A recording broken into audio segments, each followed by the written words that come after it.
এই চালাটো আহি আছে মই এনেই আচলতে সিহঁতকো মানে সেইকাৰণে মাতিছোঁ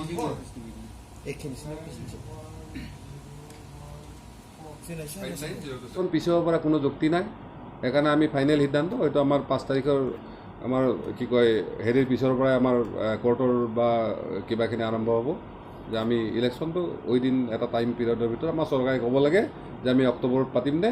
নৱেম্বৰৰ ফাৰ্ষ্ট উইকত পাতিম আৰু মোৰ বোধেদি নৱেম্বৰৰ ফাৰ্ষ্ট উইকৰ বেছিকৈ আৰু ইলেকশ্যন মানে হেৰি নহয় কাৰণ নৱেম্বৰৰ ফাৰ্ষ্ট উইকত বাকী ইলেকশ্যন শেষ হৈ যাব আমাৰ যিটো প্ৰচেছটো হৈছে মাত্ৰ 3 দিন বা 4 দিন প্ৰচাৰৰ কাৰণে লাগে আৰু ভোটিঙৰ কাৰণে 2 দিন আৰু ৰিজাল্টৰ কাৰণে 1 দিন আমি ভাবোঁ সেইকাৰণে ওইদিন 10 দিনৰ ভিতৰত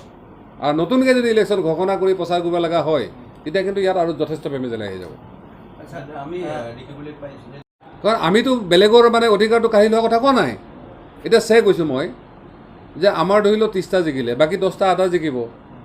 যদি আমি BPFৰ নিচিনা কৰোঁ যে 10টাৰ যিখিনি ৰাইডাৰ যে অৰ্পণা দাসক সকলোৱে কয় যে তেওঁ একো কৰিব পৰা নাই তেওঁলোকে এটা VCDC নিদিলে এটা TCLCC নিদিলে তেওঁলোকে কৰিব পাৰিব কি তেওঁলোকে এখন টিংপাত দিব নোৱাৰে এটা চিলাই মেচিন দিব নোৱাৰে এটা ৰাস্তা দিব নোৱাৰে কালি যাতে আমাৰ চৰকাৰ হ'লে বাকীখিনি সেই অৱস্থা নহয় MCL কেইটা আমি এইকাৰণে কৈছোঁ তেওঁলোকে আহি আমাৰ ওচৰত আহক আহিলে আমি ক'ম যে আপোনালোকৰ ভাগখিনি লৈ যাওক কাৰণ তেওঁলোকে জিকা মানুহখিনি তেওঁলোকৰ তাৰ মানুহখিনি ডিপ্ৰাই হ'ব নোৱাৰে হ'ব দিব নোৱাৰোঁ আমি সেই হিচাপত কৈছোঁ যে চৰকাৰ হোৱাৰ পিছত আমাৰ মেজৰিটি হোৱাৰ পিছত তেওঁলোকে আহক কিন্তু ডিচিশ্যন মেকিঙৰ স্বাৰ্থত আমাৰ পলিচি ইমপ্লিমেণ্টৰ স্বাৰ্থত আমাৰ বৃহত্তৰ ৰাইজৰ অধিকাৰৰ প্ৰশ্নত আমি কিন্তু কম্প্ৰমাইজ নকৰোঁ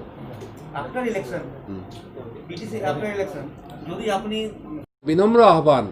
যে গাঁও গঠনৰ কাৰণে কমিশ্যনক তেওঁলোকে এপ্লিকেশ্যন দিয়াৰ কাৰণে কোনো টকা পইচা দিয়াৰ কোনো দৰকাৰ নাই অলৰেডি কমিশ্যন কেৱল ঘোষণা কৰা হৈছে নামকেইটা তেওঁলোকৰ অফিচ হোৱা নাই তেওঁলোকৰ টেবুল হোৱা নাই কমিশ্যন গঠন হোৱাৰ সম্পূৰ্ণভাৱে গঠন হোৱাৰ ওইদিন মান্থৰ ভিতৰত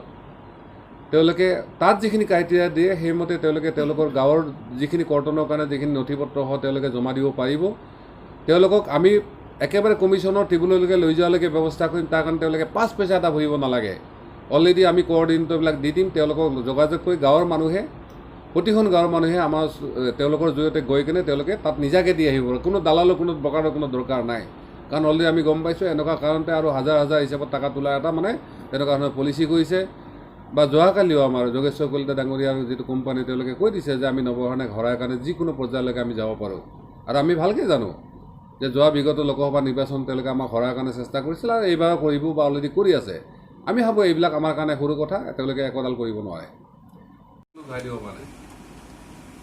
আৰু যিখিনি ধৰি আছে আৰু কিছু ধৰা যাব তাৰমানে ধনঞ্জয় চৰণে কিছু মানুহ আছে যিবিলাকে মানে এতিয়া ধৰি লওক তেওঁ তাতে কিছুমান অস্ত্ৰ থকা মানে ফটো আছে সেই ফটোবিলাক এই যে কোনো লাড্ডু অহাৰ লগে লগে তাতে মানে হয়তো প্ৰায় মই ভাবোঁ 60-70টা বন্দুক ওলাই যাব ক'ত আছে কি আছে জানে সেইকাৰণে কৈছোঁ যে ধনঞ্জয়ক য'তেই পাই ততে আমি ধৰাৰ কথা কৈছোঁ তাক ধৰাৰ লগে লগে আমি লাড্ডুৰ যিখিনি আছে আৰু লাড্ডুক ধৰাৰ লগে লগে আৰু হয়তো 100-200 ওলাব কাৰণ তেতিয়া হিতেশ বসুমতাৰীয়ে কৈ দিছে যে প্ৰায় 500 বন্দুক একেবাৰে তেওঁলোকে কিনিছিলে এই বন্দুকবিলাক ৰিকভাৰী হোৱা নাই তাৰে হয়তো খুব বেছি মানে 100 মান হ'লে নেকি আৰু 400 মান আছে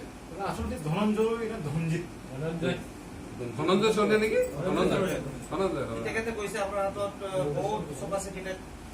মই সেইকাৰণে কৈছোঁ তেওঁ ক'ত আছে ওলাই আহক না তই আগ্ৰাম মহিলাই ঘৰত বহি থাকি নহ'ব তই আহ না আহি কেনে হয়তো ক'ত আছে বোলে আৰু তাৰ সি কাক জানে সেইকেইটা লাগিব নহয় আমাৰ বুজি আছে বাবা কোনো বলাব নোৱাৰে সেইকাৰণে কৈছোঁ মই আমাৰ শিৱ ডাঙৰীয়াই কৰিছে বুলি মই নকওঁ কিন্তু তেওঁলোকক আমি মানে কওঁ আৰু যে নৱশৰণীয়াই যিখিনি পেটত থাকে বা যিখিনি মুখত সেইখিনি গোটেই কথা কয় ভিতৰত একো নাই চিক্ৰেট আৰু যদি কিবা চিক্ৰেট থাকে তেওঁলোকে জনাটো অসম্ভৱ কথা এইটো ধনঞ্জয়টো আমাৰ একো নহয় সেইকাৰণে কৈছোঁ আমাৰ এতিয়া চাওঁ দেই কি বুলি নহয় আমাৰ কেইটামান এই গুণত তেতিয়া লগত আছে সিহঁতে যাই কৈ মানে কি কয় আমি আলফাৰ আমি অমুক তুমুক আমি বহুত কিবা কিবি কৈ দিম মই কৈছোঁ এটা ফটো আনি দিব নোৱাৰে আলফাক তাতে বাক্সাৰ মানুহে আলফাক খুৱাইছিল লৈছিল তেওঁলোকৰ স্বাৰ্থৰ কাৰণে তুমি যেতিয়া তেওঁলোকৰ স্বাৰ্থৰ লগত বিৰোধ হলা